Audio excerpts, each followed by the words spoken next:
Sinasamba nga ba ang mga rebulto ng mga Katoliko? Maraming nalilito rito, pero simple lang ang sagot, hindi. May malaking pagkakaiba ang pagsamba sa pag-idolize o paggalang. Isipin mo ito. May picture ka ba ng pamilya mo sa wallet o monumento ni Dr. Jose Rizal sa parke? Sinasamba mo ba sila bilang Diyos? Siyempre hindi.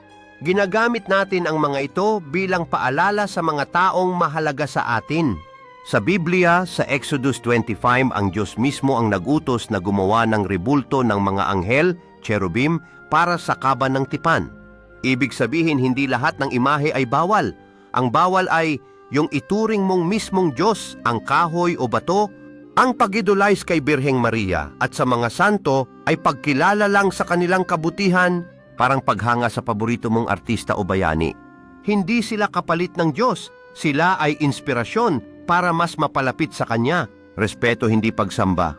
Yun ang katotohanan. Kung nagustuhan mo ang aking content, please follow, like, and share mga castles. Maraming salamat.